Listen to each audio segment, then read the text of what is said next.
Welcome back to another episode of the Educational AD Podcast. We couldn't do these without the incredible support of our sponsors, and we want to take a moment to say thank you to all of them. First, thanks to our diamond sponsor, Varsity Brands, including BSN, Varsity Spirit, and Herff Jones. Varsity Brands, elevating student experiences in sport, spirit, and achievement. We also want to say thank you to our platinum sponsors, including Ephesus Lighting, innovating a brighter future at every level.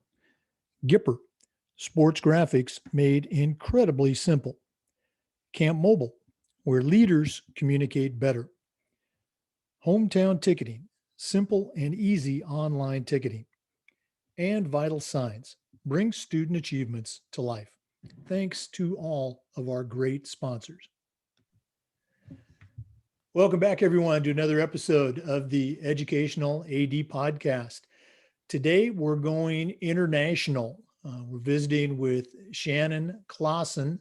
She is the executive director of the CIAAA, the Canadian Interscholastic Athletic Administrators Association.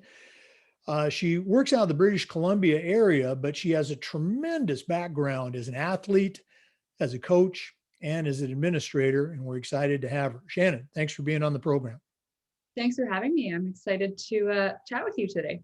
Well, we're looking forward to hearing what's going on in the Great White North. So we always like to let our listeners have a chance to get to know our guests. So tell us a little bit about yourself, where you grew up, where you went to school and college, and maybe how your love of sports led you to your current position. For sure. So I grew up in a super small town in British Columbia called Agassiz, BC. Not many people have ever heard of it. Tiny little town. My high school was grade 7 to 12, and we were about 300 people. So super small. I kind of, after high school, was looking at different universities, and really my goal was to get out of the small town and try something new and go to a big city. So I went to the University of Calgary, where I completed a degree in communications. Kind of while in Calgary and in my kind of sport career, I grew up as a swimmer, also a downhill skier. Swimming was my primary sport, and I kind of carried that throughout my high school days. I also kind of participated in high school field hockey and basketball and track and field. When I came to university, I stopped competing as an athlete and decided to focus a little bit more on school. Within the first year, I decided that I missed sport and wanted to come back to it, so I started coaching. So I've kind of coached all the way through high school, and I coached through with the University of Calgary swimming program. So it's kind of, I've kept sport involved in my life the whole way through. Upon graduation, I wasn't really sure what I wanted to do with my communications degree. So I took some time, and I actually went traveling in Australia and took some time away and tried to figure out what I wanted to do. And when I came back, I had an opportunity pop up here back in British Columbia with the local provincial association. So it was BC School Sports, which is the equivalent to a state high school association in America. And so I jumped at that opportunity. It brought me back to BC, where I could be closer to home again. So I was the manager of sport with BC School Sports for 4 years. Worked with school sport, loved every minute of it. I was able to continue coaching while being in school sport, which was great. And then kind of it brought me to a point in kind of my job and where I was thinking was, all I've ever done is sport in my life, and I should take some time away and see if I like something else. So I actually took a year away from sports and left BC School Sports to go work for a local independent school. So still with kids in the school, but I worked in the admissions office. So working through enrolling students into the school and working through big events and things like that. And then kind of the CIAAA position popped up, and it made me realize I missed sport and wanted to come back. So I kind of popped back into the sporting world with the CIAAA, which is great. And it's been wonderful since I started the role. I was familiar with the CIAAA before starting the role, as when I worked for BC School Sports, I was part of the strategic planning team for the CIAAA kind of right before I transitioned out of the role. So it was kind of like coming back home, and I'm excited to be back in the position with the CIAAA. Yeah, I always enjoy hearing these stories, and there's always, or not always, but usually there's some kind of parallel. I remember in my own career, I was the athletic director and the head football coach at a school, loved it, and was approached by actually our faculty. We had had some turnover in our dean of students position, and they thought that my football coach mentality would be a good fit. Hey, long story short, I became the dean for 2 years, really enjoyed working with that group of students. And I think we did a lot of good. After 2 years, I was approached by another school. They were looking for an athletic director.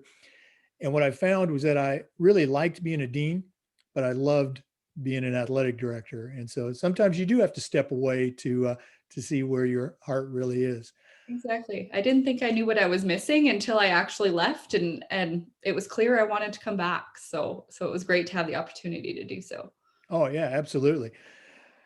Shannon, in our profession, we always talk about the importance of leadership and especially mentoring. So I've asked all of our guests, who are some of your mentors, either, maybe teachers or coaches growing up or people that you've worked with or worked for? The expression I like to use is I still hear those voices in my head when I'm talking with a kid or a coach or sometimes a parent. So whose voice do you still hear? 100%. There's three people that kind of come to the mind right from the start. The first one being my high school principal. She's somebody that encouraged me to kind of step out of my comfort zone and push myself to get out of the small town and try and kind of broaden my horizons. And she's somebody that I still kind of talk to daily and am very, very close with. And she's somebody that gives me wisdom and is able to guide me through important decisions in my life, which has been super beneficial. The second one being the executive director of BC School Sports. His name's Jordan Abney. So I worked for him for 4 years, and he taught me a ton about how to handle difficult situations and navigate tough times and kind of grow as a person in my role. Interesting fact, he was the first executive director of the AIAAA way back when it started. He was one of the founding teams, and the AIAAA, which was the Alberta Interscholastic Athletic Administrators Association, morphed into the CIAAA. So he's got roots back in the role that I'm in now. So it's kind of neat to see it come full circle. He's now on our board, so I still work with him quite closely, and it's been great to kind of continue that relationship. And the last one would be my swim coach. From kind of growing up, my swim coach, Mitch McCormick, taught me so much about who I am as a person and teamwork and leadership and sportsmanship. And he's actually the person who inspired me after I was done swimming to start coaching. And I fell in love with the sport again as a coach, and inspiring other swimmers and seeing what I could do to help grow them as people. Again, I just love to hear these stories. And I think it's a great reminder for all of us that we didn't get here on our own, that we had people that were helping us and pushing us and sometimes kicking us in the butt when we needed it. Exactly. And it's great that you still have a relationship with those folks. Shannon, you are the executive director of a national organization. And for our listeners, we're recording this on March 3rd. And I think Shannon's only been on the job for a few months now. So kind of walk us through that, maybe a little bit about the interview process and then first, a couple days on the job. What was your 100-day plan or approach to taking on such a monumental task? Yeah, it's been a bit of a whirlwind, to be honest. I think I officially started on the job January 11th. So I've been in the role for about a couple months now. Kind of the interview process was super interesting because we are in a COVID time and can't gather with anybody. So it was quite intensive, which was great. And we kind of went through a series of Zoom calls with a group of the board members and written submissions and things like that. So it's been great. It allowed me to get to know the board more. Kind of in the transition, right when it started, I spent a lot of time on Zoom with the previous executive director, Drew. And we worked together to work through kind of how the organization's operating, kind of next steps, strategic planning. And kind of since I've taken over, my big monumental task, kind of 100 days, first thing to get done is shifting our national conference to an online format. It's only ever been in person. Last year, COVID canceled it, unfortunately. So this year we are shifting online. So that's been my huge kind of first starting task, to kind of navigate all of those challenges and figure out how we're going to host our conference in April. But everything's going well, and I'm super excited for it, with it coming up quickly now.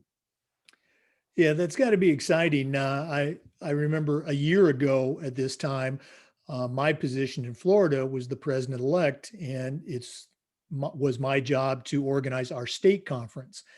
And long story short, COVID came in, and we made the decision to cancel. And then um, probably a couple weeks later, we ended up organizing a series of 20 Zoom conferences or workshops.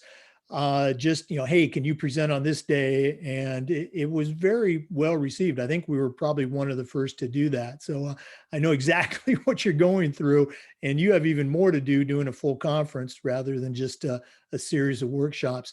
How's the response been from your CIAAA members? Yeah, since shifting online to COVID, the CIAAA membership has taken advantage. They've had a little bit more time on their hands and things. So we've had higher course registrations than we've ever seen, which has been great. And the conference response has been the same. We're well ahead of registration numbers from the past. And it's been nice because we're able to reach more athletic directors from across the country, not just kind of where our local conference is going to be. We've been able to reach people all the way over to Quebec, and hopefully we'll branch out to Newfoundland as well, and some of our prairie provinces and Atlantic provinces. But our response so far has been great. So it's been very positive to see that athletic directors are taking the time for professional development and to get involved in the CIAAA. No, again, it's got to be an exciting time, and I'm anxious to see how one of our own Florida ADs, John Scromolo, does with his presentation. I know he's going to do great, and your ADs are going to love it. He is one of the gurus on branding and marketing and social media. So that'll be a great workshop for you. That's the exciting part. We're able to bring in speakers from other parts of the world that we've never been able to bring in before, and it's easier. They're not having to compete with tournaments and things that are happening in other parts of the world right now. So it's been great. We've been able to expand our workshop and presenter base through the online conference this year. Well, all the best moving forward, and we're going to be keeping an eye on that. We both talked a little bit about COVID, and again, we're coming up on the 1-year anniversary. So if you could share what's happening, let's say locally, British Columbia area, as well as nationally, if you can, not just with return to play, but also return to school academics. What can you share with us about COVID in Canada? For sure. So each of our provinces is very different on how they're dealing with COVID. Locally in BC, where I'm at, our students have been back in school since September, just kind of in smaller cohorts and smaller learning groups. Everybody is masked, but sport has not returned in British Columbia. In the school system, there has been no competition, no interschool play, no scrimmages of any kind. They have started to allow some practices to happen, but in a very controlled, physically distant way. All of our championships and things have been canceled. Spring, I think, is still kind of, it's out there. It hasn't been canceled yet, but I would be very surprised if it happened at this point with the restrictions that are in place here in British Columbia. And then if we start to move kind of across provinces, Alberta is very much the same. They have not had any competition whatsoever. Our provincial associations are trying to be creative and create virtual competition and things like that to get students involved. I mean, it's not the same, but it's something for our students, and they've been able to start to practice a little bit, which is great. Moving out kind of further, there has been some competition out kind of Newfoundland area, out in our Atlantic provinces. They've had a little bit lower COVID numbers. They were able to have a little bit of competition, but I believe that has stopped again now, as COVID's kind of our numbers are starting to creep up again. So there's really been no competition, if any, throughout Canada this year. I would be very surprised if it popped up in the spring. I think we're kind of looking for a full relaunch back in the fall again in September would be our goal. I think at this point, it'd be great if we can squeeze something in the spring, but I highly doubt it. But at least our kids are back in class and they are learning with their friends again, and that's what we've been hearing is been great for them, and they're just happy to be there. So that decision to, let's say return to normal, as far as sports, that's going to take place at the provincial level. Yeah, so it's different in each province. So each kind of province has a provincial health officer, and they're the one that is managing that. So yeah, it's going to come at a provincial level. I know a lot of the executive directors from the provincial high school athletic association bodies are working closely with those people to see what they can do to bring sport back. In a school setting. It's funny because our schools are getting frustrated. They're tired and they really want to have kids participating again. And some club programs outside of the school are allowed to participate. So it's frustrating for them we're in class and we're here with our kids. Why can't we do something? But I mean, I think they just need to remember how lucky we are and to continue to stay positive with their kids and do practices and work on skills and things like that. There's other things they can do at this time to be creative, which they've started to do, which is great to see. Yeah, just so critical to maintain those connections, with your student athletes, that it's hard to find those anywhere else in the school system. And then you touched on, the aspect of club sports. We've seen that in a couple of states down here that still are not doing sports, that, the clubs are beginning to draw, student athletes to their program. So all the best, moving forward with that. Thank you. Yeah, we're hoping we get to a new normal, I guess is the going to be the correct term for a while here soon, and we can return to play it in some capacity. Right. Um, Shannon, one of the things we try to do with the podcast is to share this idea of best practices. And I know you're not at a school right now, but again, we've talked about your background as an athlete, as a coach, and now obviously your fingers on the pulse of all things Canada. What are some best practices that you have seen either at schools where you've been a coach or maybe at other schools that you've been involved with, that you can share with our listeners? What's a couple of things that, as you've seen these initiatives in place, maybe it was with students or maybe it was with parents. What's a couple of things that you go, wow, this is really, really good?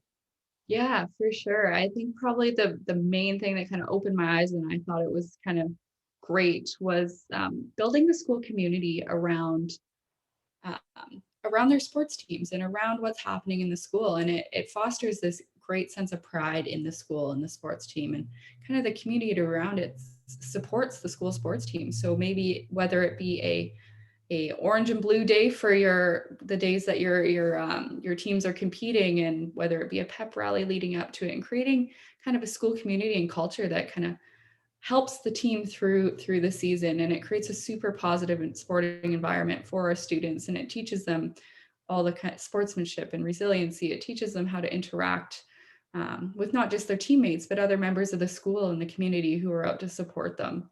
And it's been a kind of eye-opening to see the school that I worked at previously, how involved their parents and their student body and their teachers were in supporting the teams and helping them succeed, and showing them their support, whether it be through a bake sale, whether it be through a pep rally, whether it be through creating signs, or just seeing them off and cheering them when they leave on their bus.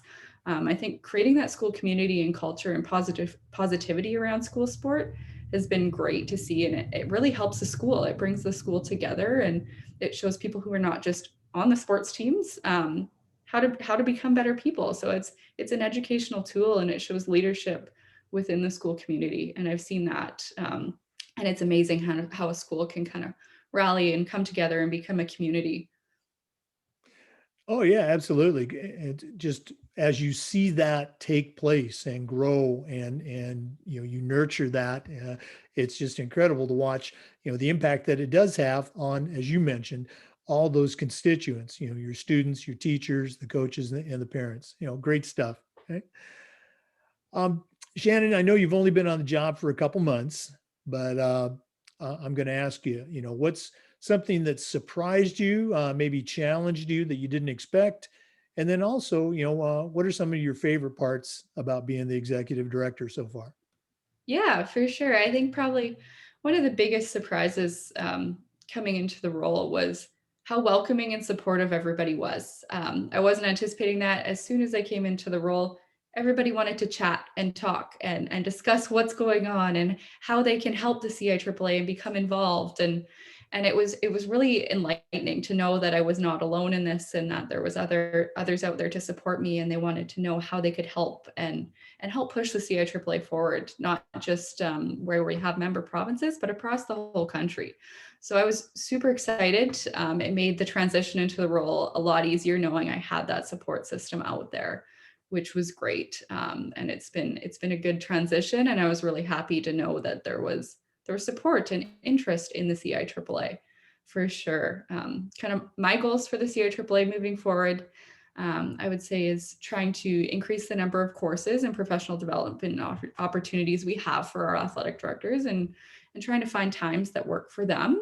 I'd also love to see us try and support new and incoming athletic directors and create resources and courses for new athletic directors who just come into the job and say, what do I do? I don't know what I'm doing. I need some help. So trying to create a network and a support system for those people, to help as a membership benefit for them, so they have somewhere to turn and reach to. And I'd also love to see us grow opportunities for our membership. Maybe we create a monthly networking opportunity for athletic directors or something along those lines. I'd love to kind of increase our member benefits, to bring our athletic directors together and see how we can grow as an organization and an association across Canada. It sounds really, really exciting. And it's a great transition into, our final talking point. Um, we always end the show with what we call the athletic director's toolbox. And once again, you have great experience as an athlete, as a coach, you're leading a national organization. So right now, I'm going to challenge you to send out a brand new athletic director on their very first job. But I'm only going to let you put three things in their toolbox. What three items are going to go in Shannon Klassen's athletic director toolbox? Good question. I think the first one would be a list of all of the athletic directors' names and contacts in their area, people that they can ask questions and reach out to, and know that they're not alone in the role, and that there is other people out there to help them. I think that would be super beneficial, especially starting out. I think the other thing they need to have is a positive attitude and an open mind. Moving forward, they need to kind of be open to what's out there and listen to new ideas, and maybe what's in their school isn't working and they have to change it. But just being that positive attitude and presence in their school is going to help them go a long way. And I think the last one is going to be, when the CIAAA has it, taking the first year athletic director course, kind of a crash course on what you need to know for being a first year athletic director, both within your provincial association and being an athletic director in your school and your school district, and giving them in that course all the tips and tricks and trades that they need to know to help them survive that first year, almost as a survival guide, as you will. Great, great stuff. And again, always coming back to that theme of, professional development and connecting. Shannon, if one of our listeners wanted to reach out to you and pick your brain about CIAAA or, different things, what's the best way they can get a hold of you? Best way to get a hold of me is through our website, ciaaa.ca. There's a contact us form, and it directly links to my email, and they can kind of ask me anything through there, which is great. My direct email as well is shannon@ciaaa.ca. Okay. Outstanding. So again, go to the website and check it out. It's actually very well done. CIAAA.ca. Okay. Shannon, thanks so much for being on the program, and all the best as we move forward, into full reopenings for not just Canada, but for everyone. Thank you. It was great to be here, and I'm excited to see kind of where the CIAAA can go. Well, remember, listeners, these Zoom recordings are also being uploaded to the FIAAA Educational AD Podcast YouTube channel. And until next time, thanks for tuning in to the Educational AD Podcast. You take care, and hopefully we'll be chatting soon. For sure. Have a great day. Bye-bye. Bye.